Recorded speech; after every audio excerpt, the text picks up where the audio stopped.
Alhamdulillahirabbil alamin. Wa bihi nasta'inu ala umuri dunya waddin. Asyhadu an la ilaha illallah wahdahu la syarikalah wa asyhadu anna Muhammadan abduhu wa rasuluh, amma ba'd. Hadirin hadirat ikhwatu iman, jamaah pengajian Al-Haq yang dimuliakan Allah Subhanahu wa taala. Alhamdulillah, pada kesempatan malam hari ini kita dapat berkumpul sebagaimana biasa. Pada kesempatan ini saya ingin menyampaikan satu bahasan yang dalam kitab aslinya diberi judul Kullu ma'rufin shadaqatun. Nah, di sini tertulis dua kali ya. Itu kullunya satu kali. Hadirin hadirat yang dimuliakan Allah, munculnya fatwa Rasulullah yang menyatakan kullu ma'rufin shadaqatun, itu diantaranya diawali dengan pernyataan Rasulullah Sallallahu Alaihi Wasallam yang mana beliau menyatakan ala kulli muslimin shadaqatun, bagi setiap muslim wajib sedekah.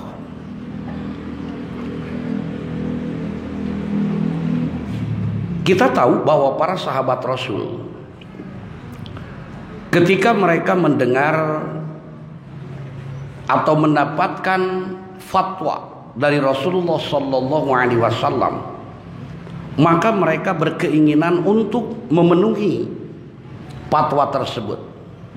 Kalau bentuknya perintah, dengan cepat mengerjakan, dan kalau bentuknya larangan, dengan cepat meninggalkan. Jadi para sahabat itu tidak menunggu nanti dulu.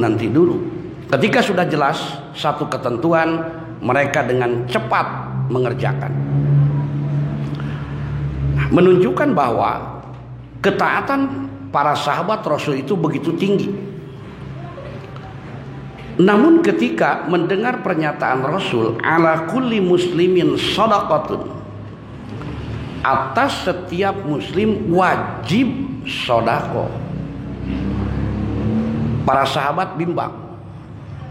Kenapa?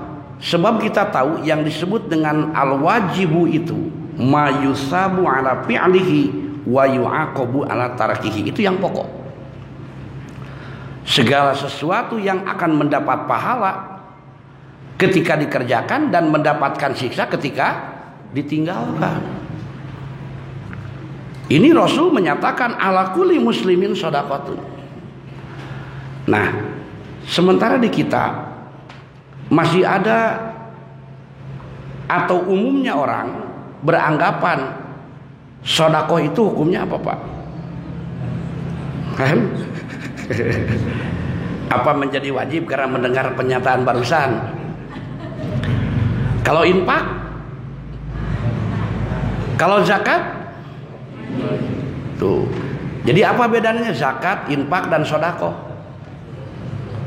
Sementara ini kita berpaham bahwa bedanya zakat, infak dan sedekah itu, zakat itu hukumnya sedekah, infak hukumnya sunat umumnya. Tapi kalau kemudian pemahaman seperti itu pada saat disesuaikan dengan dalil ternyata tidak tepat. Jadi ketika pernyataan mengatakan dan kita memahamkan zakat itu wajib, sedekah infak hukumnya sunat, pada saat kita terapkan dengan ketentuan kaidah yang ada dalam Al-Quran ataupun sunnah, ternyata menjadi tidak tepat. Salah satunya saja yang menjelaskan tentang 8 asnaf. 8 asnaf ini ketentuan untuk apa, Pak? Fakir, miskin, gorimin dan lain sebagainya. Itu kita terapkan untuk apa? Kalau untuk sedekah? Padahal saya tidak menemukan, belum menemukan 8 asnaf itu menggunakan kalimat zakat. Innamas shadaqatu. Tuh. Jadi yang menerangkan tentang 8 asnaf itu justru kalimatnya sodako, bukan zakat ataupun infak. Makanya nanti antara zakat, infak dan sodakoh ini, kalau pemahaman seperti tadi yang kita beranggapan zakat itu wajib, infak, sodakoh itu sunat, ini akan menjadi keliru. Padahal saya melihat bahwa zakat, infak dan sodakoh itu adalah 3 perkara yang sama, 3 perkara yang diungkapkan berbeda tapi ketentuannya menjadi sama.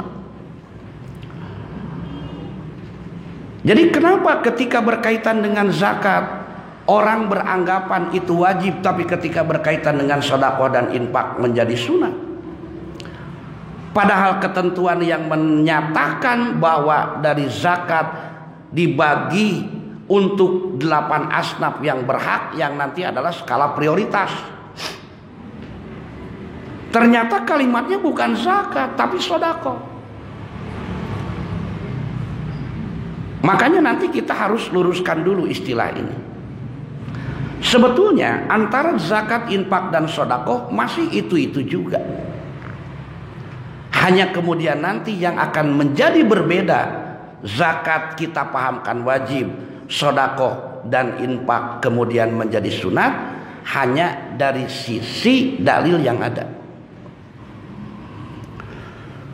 Nah, makanya nanti kenapa Rasul mengatakan ala kulli muslimin shadaqatun, atas setiap muslim itu wajib sedekah. Tapi dalam kesempatan lain Rasul mengatakan justru zakat. Dalam kesempatan lain Rasul menyatakan infak. Penyebutan ketiga istilah ini nanti berbeda itu dari sisi fungsi. Zakat itu fungsinya membersihkan. Sedekah itu nanti adalah dari sisi yang berkaitan dengan kejujuran mengeluarkan di antaranya. Dan infak itu adalah karena dengan sebab mengeluarkan, disebut baik infak. Makanya masih itu-itu juga penyebutannya, yang tentu saja ini harus kajiannya kajian yang secara khusus. Sehingga nanti ketika kita menerapkan bahwa saya mau sedekah, saya mau infak, saya mau zakat, masih itu-itu juga. Sehingga saya mempunyai kesimpulan, satu saat ada zakat yang wajib, ada zakat yang sunat. Seperti halnya nanti ada sedekah, infak yang wajib, dan ada sedekah serta infak yang hukumnya sunat. Nah, para hadirin hadirat yang dimuliakan oleh Allah Subhanahu wa taala, makanya wajar kalau kemudian Rasul menyatakan ala kulli muslimin shadaqatun.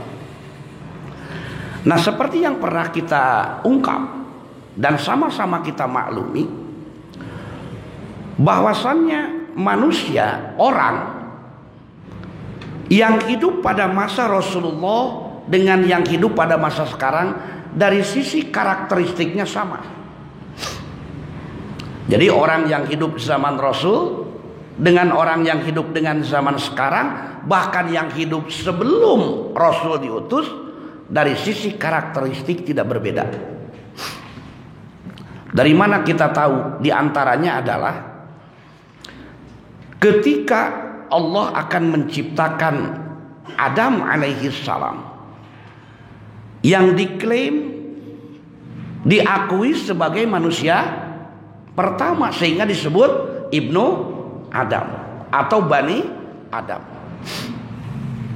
Itu malaikat kan menyatakan begini ya Pak, a'udzubillahi minasyaitonirrajim kepada Allah, ataj'alu fiha ma yufsidu fiha wa yasfikud dima'a. Yang intinya mempertanyakan seolah-olah, apakah engkau akan menciptakan makhluk yang makhluk itu senantiasa berbuat kerusakan dan suka mengalirkan darah? Pertanyaannya, Adamnya sudah diciptakan belum? Dari mana malaikat tahu karakter Adam akan seperti itu? Saya berpendapat ini menjadi dalil bahwa pernah ada manusia, sejenis manusia yang pernah Allah ciptakan sebelum Nabi Adam alaihis salam. Artinya Nabi Adam itu makhluk manusia yang pertama pada masanya. Makanya jangan heran kalau kemudian ada orang yang mengatakan bahwa Al-Quran itu katanya perlu dipertanyakan. Al-Quran menyatakan bahwa manusia yang pertama diciptakan itu adalah Adam alaihis salam.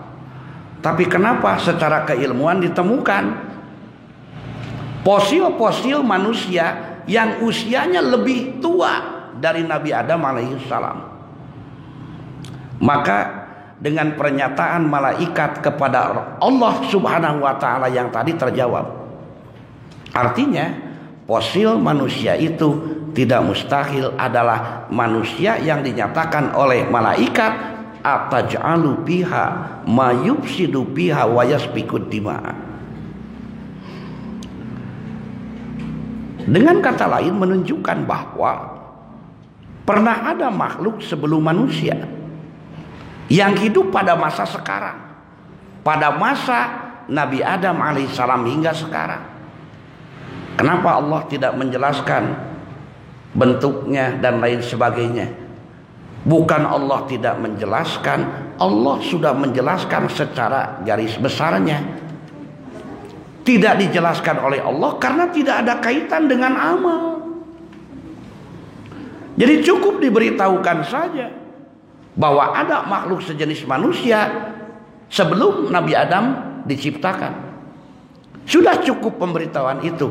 Kenapa? Karena tidak ada kaitan dengan amal yang diturunkan dalam ketentuan Al-Quran maupun sunnah Rasulullah Muhammad sallallahu alaihi wasallam.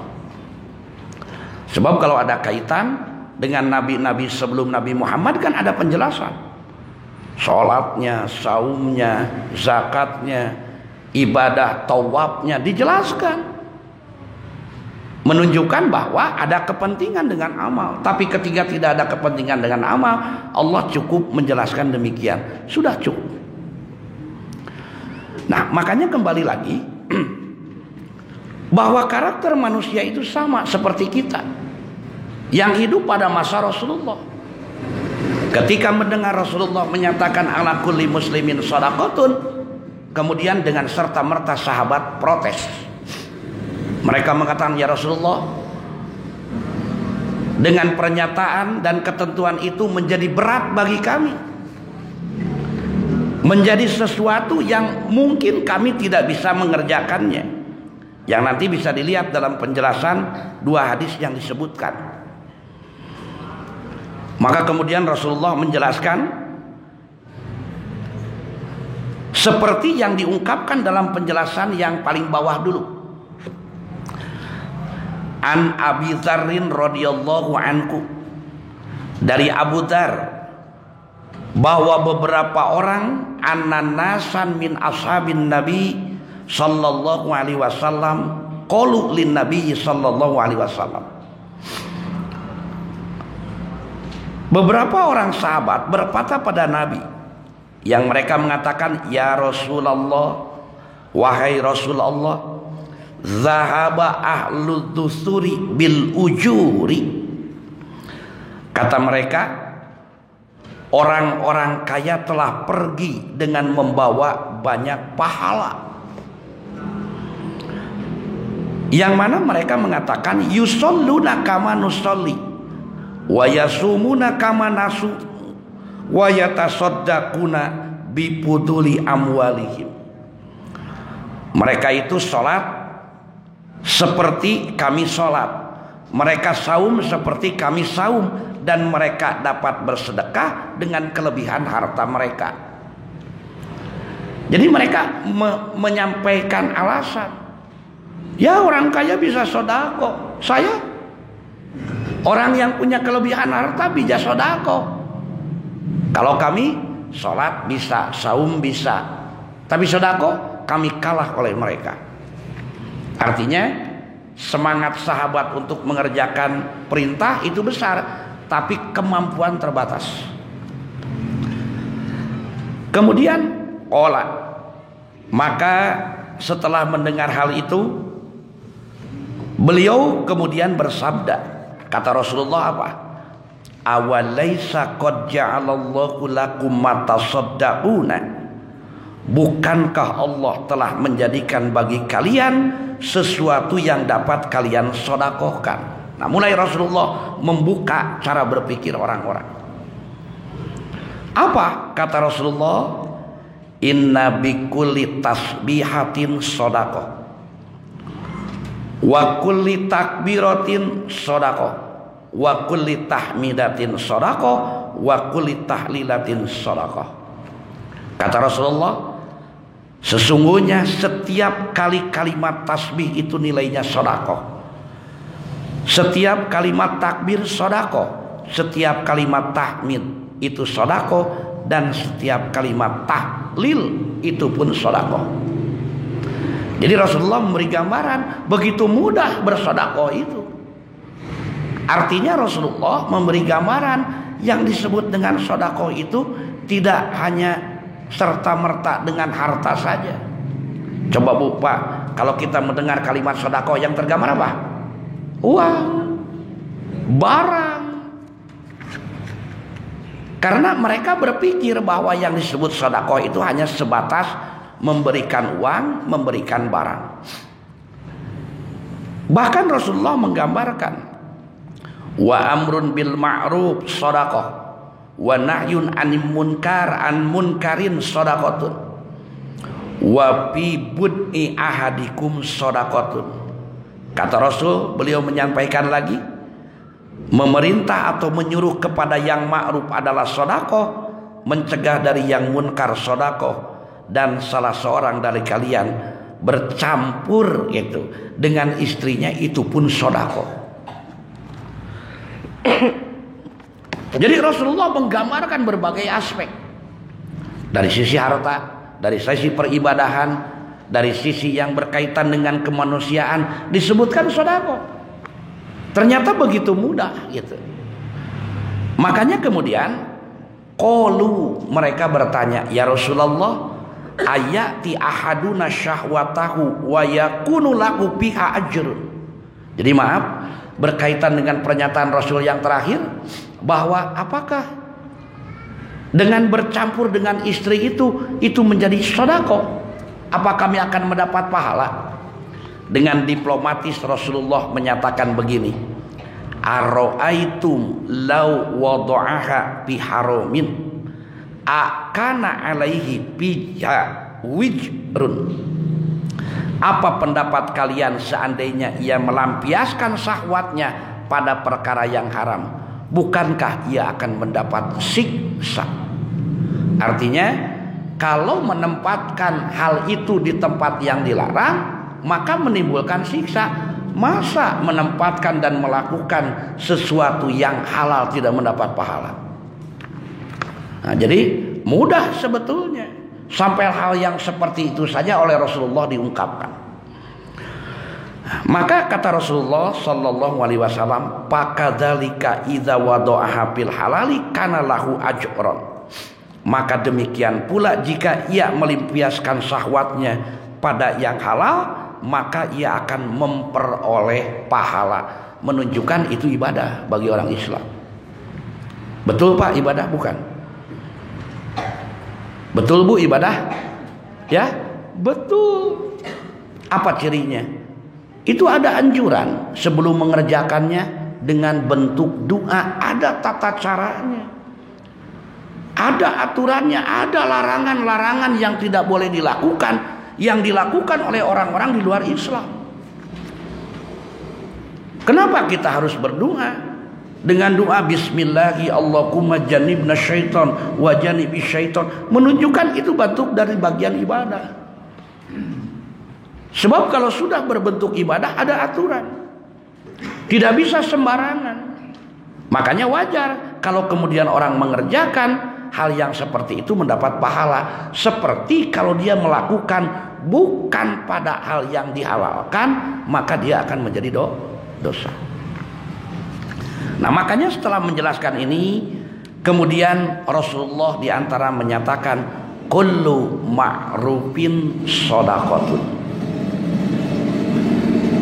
Setiap perkara yang ma'ruf itu nilainya adalah sedekah.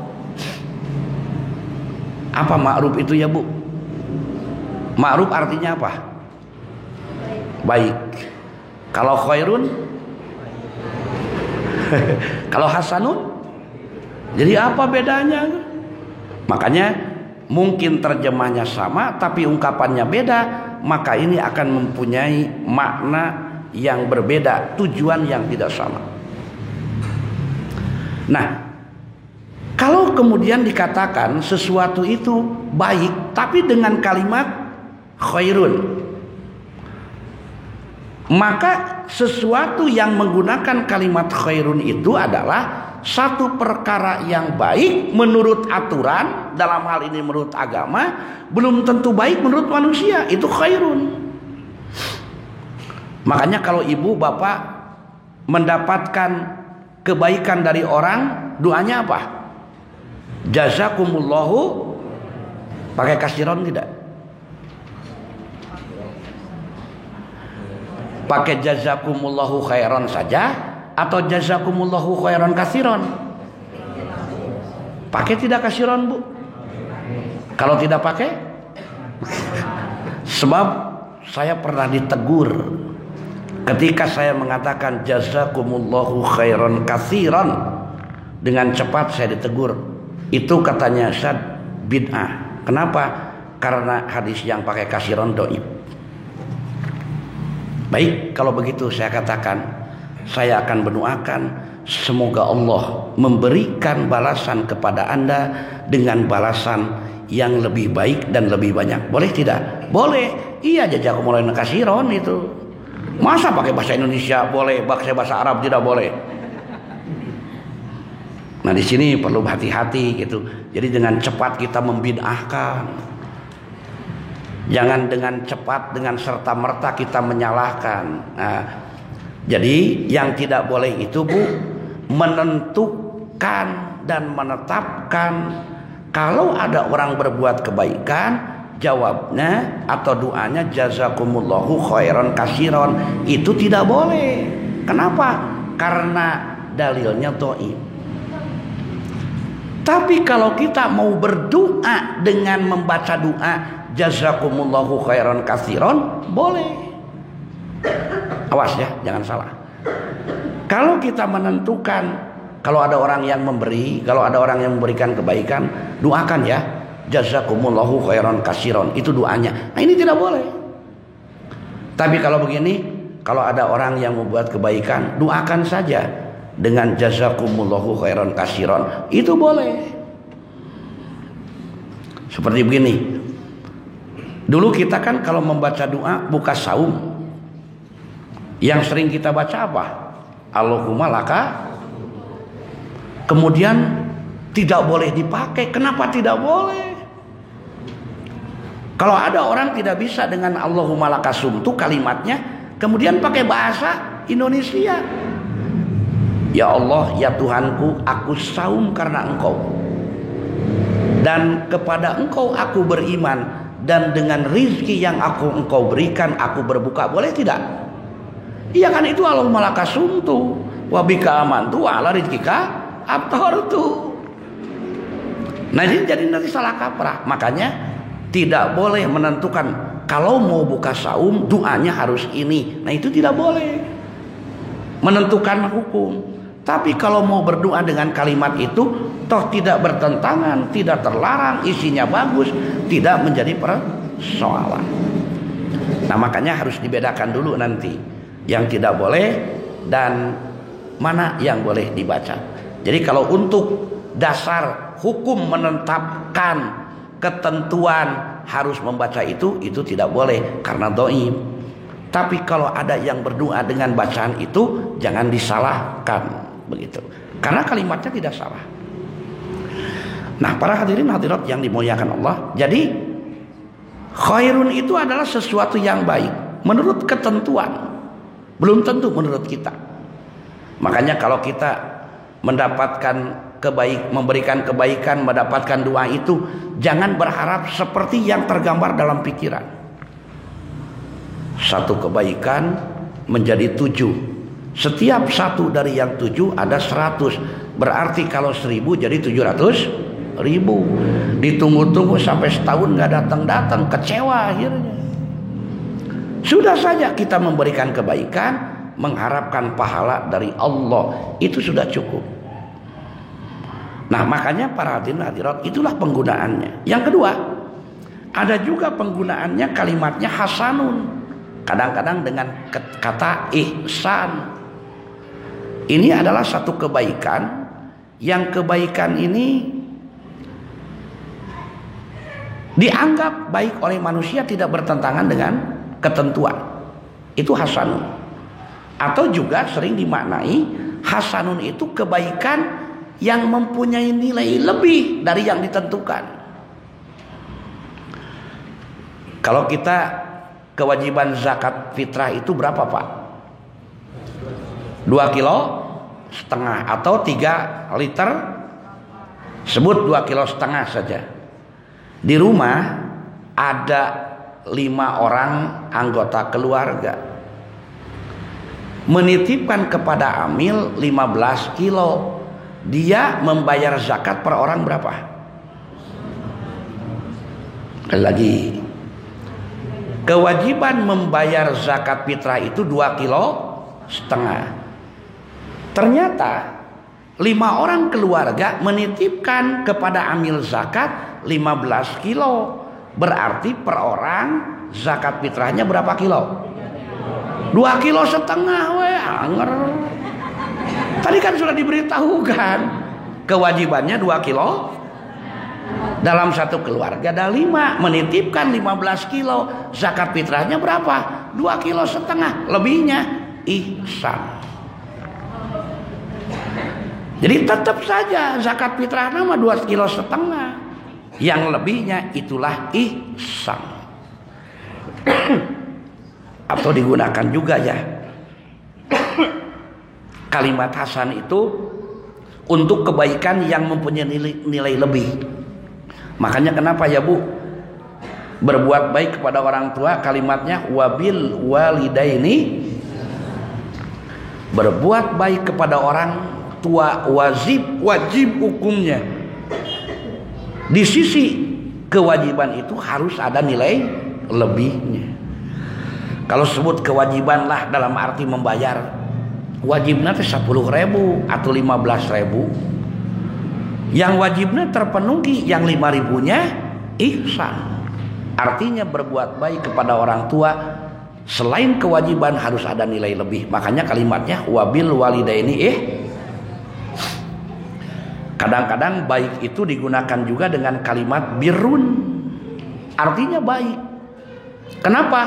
Birrun itu asal artinya dari barun. Barun itu adalah kebaikan tanpa batas. Makanya kenapa kalau tadi disebut wabil walidain ihsanan, dalam ungkapan lain adalah birrul walidaini. Artinya berbuat baik kepada orang tua tanpa batas. Tidak terhalang hanya sebatas ketika hidup, bahkan sudah wafat pun birrul walidaini ini tetap bisa dikerjakan, minimal dengan mendoakan mereka atau menjaga kebiasaan-kebiasaan baik mereka oleh diri kita sebagai keturunannya. Itu birrul walidain. Nah, sedangkan kata atau kalimat ma'rufun ini digunakan untuk menggambarkan yang menurut para ulama adalah yang diketahui husnuhu, kebaikannya itu oleh akal, gitu kan? Oleh akal dan syara secara bersamaan. Jadi kebaikannya itu diketahui oleh akal dan syara bersamaan. Jadi kalau saya gambarkan, ma'ruf itu kebaikan yang tidak terbatas hanya dengan keyakinan. Tapi yang disebut dengan ma'ruf itu kebaikan. Yang kebaikan itu bisa dipahami dan dianggap baik oleh semua orang. Bukan hanya orang Islam menganggap itu baik, orang luar Islam pun menganggap baik. Bukan hanya orang yang beragama, bahkan yang tidak beragama pun akan menganggap itu sesuatu yang baik. Makanya kalimatnya, ungkapannya, istilahnya ma'rufun. Oleh karena itu kenapa setiap umat Islam itu diperintah untuk amar ma'ruf nahi? Kok kalimatnya amar ma'ruf? Agar ketika umat Islam mewujudkan, orang lain juga akan mendukung. Sekalipun pada kenyataannya justru bukan mendukung, tapi menghalangi, bahkan mencurigai. Kalau ada di satu tempat orang-orang melakukan prostitusi, baik atau tidak, Bu? Menurut orang Islam baik tidak? Kalau menurut orang luar Islam, jangan menyebut kafir. Luar Islam. Kalau orang luar Islam baik tidak? Saya yakin menganggapnya juga tidak baik. Tidak akan ada satu ajaran pun dimanapun menganggap bahwa pekerjaan seperti itu baik. Mabuk-mabukan tidak akan dianggap baik. Semua akan menganggap jelek. Perjudian sama demikian pula. Tapi kenapa ketika umat Islam melaksanakan amar ma'ruf, yang kebalikan dari kata ma'ruf itu adalah munkar, kok ternyata bukan didukung tapi dicurigai? Yang jadi persoalan adalah bukan mereka tidak tahu itu adalah sesuatu yang harus dikerjakan, tapi yang jadi persoalan karena datangnya dari umat Islam. Kalau dari orang luar Islam tidak akan begitu, Bu. Kenapa? Karena mereka menganggap bahwa ini adalah bagian dari upaya untuk menegakkan syariat Islam. Itu yang mereka takutkan. Makanya ketika tempat perjudian dibubarkan, tempat perjudian, mabuk-mabukan, prostitusi itu dibubarkan, dianggapnya bukan baik oleh mereka, tapi dianggapnya adalah justru dianggap melanggar aturan. Nah, ini barangkali yang perlu kita pahamkan. Makanya kenapa Rasul menyatakan kullu ma'rufin shadaqatun. Setiap kebaikan itu nilainya adalah sedekah. Dengan kata lain, apapun yang dapat kita kerjakan yang orang menganggap itu sebagai sesuatu yang baik, maka dengan demikian setiap orang punya kesempatan yang sama untuk bersedekah. Sebab kan kadang-kadang di kita itu muncul ungkapan yang seperti tadi. Seperti ungkapan yang dinyatakan zahaba ahlud dusur bil ujur. Jadi orang kaya sudah berangkat meninggalkan kami. Sebab yang terpikir sedekah itu harta. Dan biasanya timbulnya dari apa ya? Sekalipun dalam tanda kutip itu dari kecemburuan sosial. Oh, pantas dia sedekah orang kaya. Kita apa? Kan bahasanya sudah sinis. Padahal hal yang seperti ini yang justru dilarang. Wala tatamannau ma faddalallahu bihi ba'dakum ala ba'din. Janganlah kalian merasa iri hati atas keutamaan yang Allah berikan kepada sebahagian di antara kalian. Jadi muncul dan timbulnya dari rasa iri, kecemburuan sosial. Makanya muncul saja dari kecemburuan sosial itu satu ketentuan yang secara nas tidak ada. Apa? Zakat profesi. Masa kita hanya penjual beras 2-3 liter yang kita jual harus zakat? Lihat, dokter pegang sekali nggak kena zakat, padahal 100 kali lipat dari penghasilan kita. Kita mau dapat 200.000 saja susah, setengah mati, harus keluar keringat. Mereka hanya pegang, konsultasi, ngomong-ngomong, tulis resep, 200.000 mereka dapatkan. Jadi dari kesemburuan sosial. Kalau yang disebut profesi itu apa ya, Bu? Kan? Satu hal yang dilakukan oleh seseorang sesuai dengan profesinya, itu yang disebut profesi. Apa-apa saja.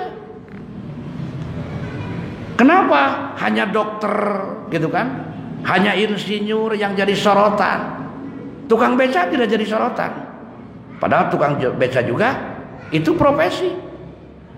Jadi tidak terkena begini, aduh gimana ya, saya dagang beras, saya wajib zakat. Itu tukang beca.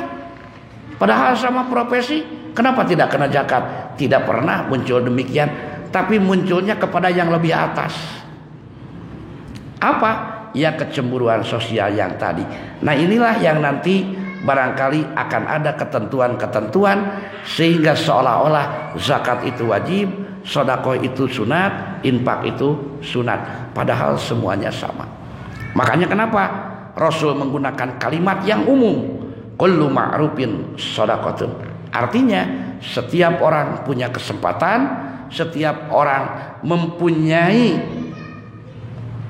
celah untuk melakukan seperti yang orang lain lakukan. Sebetulnya hadisnya banyak. Saya ambil 2 saja yang agak lengkap begitu.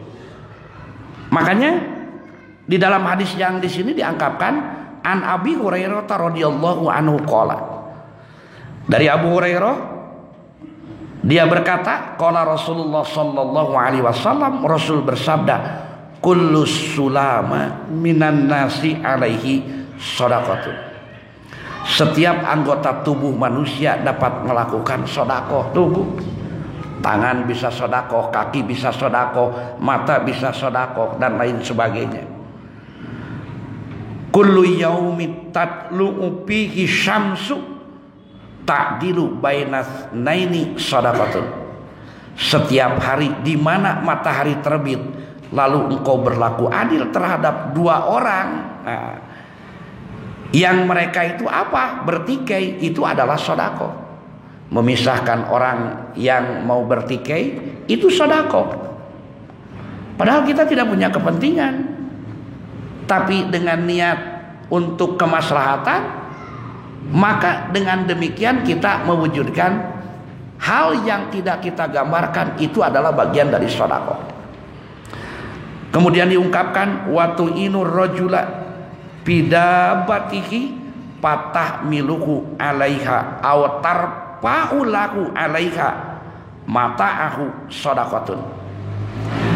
Engkau menolong seseorang yang berkendaraan lalu engkau bantu dia untuk naik kendaraannya atau mengangkatkan barangnya, itu adalah sedekah. Wa bikulli khutwati tamshiha ila sholati shadaqatun. Kemudian ucapan yang baik adalah sedekah. Setiap langkah ketika engkau berjalan menuju salat itu pun sedekah. Wa tumitul adza anit tariqi shadaqatun. Dan menghilangkan gangguan dari jalan adalah sedekah. Jadi Rasul betul-betul menggambarkan dalam berbagai aspek kehidupan. Sehingga dengan pengungkapan seperti itu setiap orang bisa bersedekah. Dan inilah yang menunjukkan bahwa setiap manusia mempunyai keutamaan dan kelebihannya masing-masing. Dengan kata lain, Rasul memberitahukan apa yang kamu bisa, apa yang kamu mampu, apa yang kamu siap dalam diri kamu, dalam kehidupan. Ketika diwujudkan untuk mewujudkan ketaatan, itu akan menjadi nilai sedekah. Artinya dari mulai bangun tidur, sholat, bekerja, melaksanakan tugas sesuai dengan keberadaannya masing-masing, itu tidak pernah berhenti kita melakukan sedekah, sedekah, sedekah, sedekah. Jadi bagi kita, Bapak, Ibu, yang dari sisi materi tidak punya, kenapa berkecil hati? Orang kaya dengan hartanya. Ada yang tidak punya harta dengan ilmunya. Ada yang tidak punya ilmu dengan tenaganya. Ada yang tidak punya harta, tidak ilmu, tidak tenaga, tidak. Dengan sebab yang diungkapkan tadi apa? Melaksanakan sholat pada waktunya, itu pun sedekah.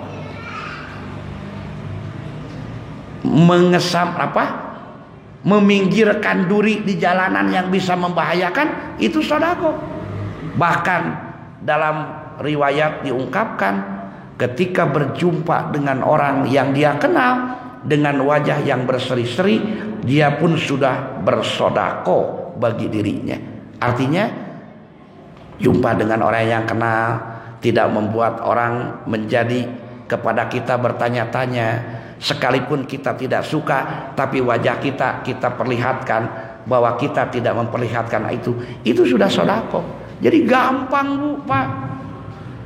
Oleh karenanya saya yakin dengan ungkapan ini pula secara tidak langsung Rasulullah Sallallahu Alaihi Wasallam memberikan rasa optimis kepada setiap orang agar dirinya benar-benar mampu untuk mewujudkan potensi yang ada dalam dirinya sehingga dia senantiasa bisa bersedekah. Sebab setiap orang diciptakan oleh Allah berbeda. Makanya kalau kita punya kekurangan, syukuri, karena kekurangan kita menjadi kelebihan orang lain. Dan kekurangan orang lain itulah kelebihan kita. Tidak ada manusia yang sempurna. Semuanya satu dengan yang lain akan saling membutuhkan. Ketika kita wujudkan dengan niat mengharap ridho Allah, mewujudkan potensi yang ada untuk ibadah kepada Allah, itulah sedekah yang kita lakukan. Tapi kan di kita itu kan ketika punya kemampuan, tapi orang umumnya menganggap rendah, tidak mau mengerjakan, gengsi dalam dirinya. Padahal justru itulah kesempatan untuk bersedekah. Kenapa? Karena cara berpikir seperti yang diungkapkan tadi, sehingga mereka seolah-olah tidak bisa berbuat apa-apa, padahal dia bisa berbuat apa-apa. Bu, kenapa orang dikatakan tinggi? Tuh, kira-kira kalau tidak ada orang pendek, dia disebut tinggi tidak? Makanya jangan menghina kepada orang yang pendek. Kita disebut tinggi itu karena mereka. Orang pan ngahinanya si penaik. Mana yang disebut jangkung tepan karena itu, tanpa kita sadari. Makanya sekecil apapun potensi yang ada pada seseorang, hargai mereka. Itulah yang disebut profesionalisme. Jadi Islam sudah lebih awal, cuman kita tidak mau membuka. Makanya kalau kita punya potensi, tekuni di sana. Saya yakin akan terasa kemanfaatannya, bukan hanya berkaitan untuk dirinya, untuk orang lain pun, untuk hidup tidak susah. Dan itu yang dilakukan oleh para sahabat Rasul. Abu Hurairah radhiyallahu anhu, beliau itu adalah orang yang betul-betul miskin, sehingga beliau menyatakan bahwa saya ini miskinan orang yang miskin. Dengan menyatakan alamil ibadi, saya menitipkan perut saya kepada Rasul. Artinya memang tidak punya apa-apa, sehingga makan minum ditanggung oleh Rasulullah dan para sahabat. Dari beberapa yang dijelaskan tadi, maka inilah nanti inti dari apa yang pernah Allah sebutkan. Nanti Bapak dan Ibu bisa lihat surat Al-Lail ayat 3 sampai 7. Di mana pada ayat itu Allah menyatakan bahwa Allah menciptakan laki-laki dan perempuan. Yang laki-laki dan perempuan itu inna sa'yakum lasyatta. Sesungguhnya usaha kamu itu memang nanti berbeda-beda. Hanya fa'amma man wattaqo. Adapun orang yang memberikan, di sini hartanya di jalan Allah. Kenapa digambarkan di sini hartanya, tidak tenaganya? Tidak, kemudian juga di ayat itu tidak disebutkan ilmunya. Sebab biasanya, lazimnya, orang tadi berpikir seperti tadi, bahwa biasanya yang bersedekah itu adalah dengan harta. Bukan berarti yang lain tidak bisa bersedekah. Hanya ada penjelasan dan penekanan, bukan hanya a'to tapi wattaqo. Artinya melaksanakan, mengerjakan itu semua dasarnya adalah takwa, yaitu dia meyakini bahwa melakukan itu semua tidak akan sia-sia. Semua yang dia lakukan itu akan mendapatkan balasan dari Allah Ta'ala. Makanya orang-orang yang seperti ini sudah tidak berpikir lagi. Dia yakin dengan dasar ketakwaan, mengharap ridho Allah, apa yang dia lakukan maka dia akan mendapatkan balasan.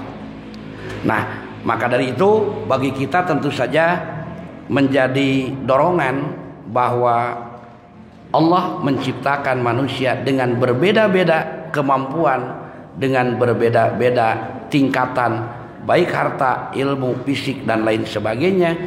Tapi dengan keberadaan masing-masing itu bisa mewujudkan nilai yang sama dengan orang yang lain yang dianggap oleh kita mempunyai kelebihan. Tapi dengan catatan dasar melakukan itu adalah wattaqo dan wasaddaqo bil husna, membenarkan akan ada balasan yang baik dari Allah Subhanahu wa ta'ala. Sehingga dengan cara demikian Allah menyatakan pasanuyassiruhul lil yusra, diberi kemudahan untuk orang itu melakukan berbagai kemanfaatan baik untuk diri atau untuk orang yang lainnya.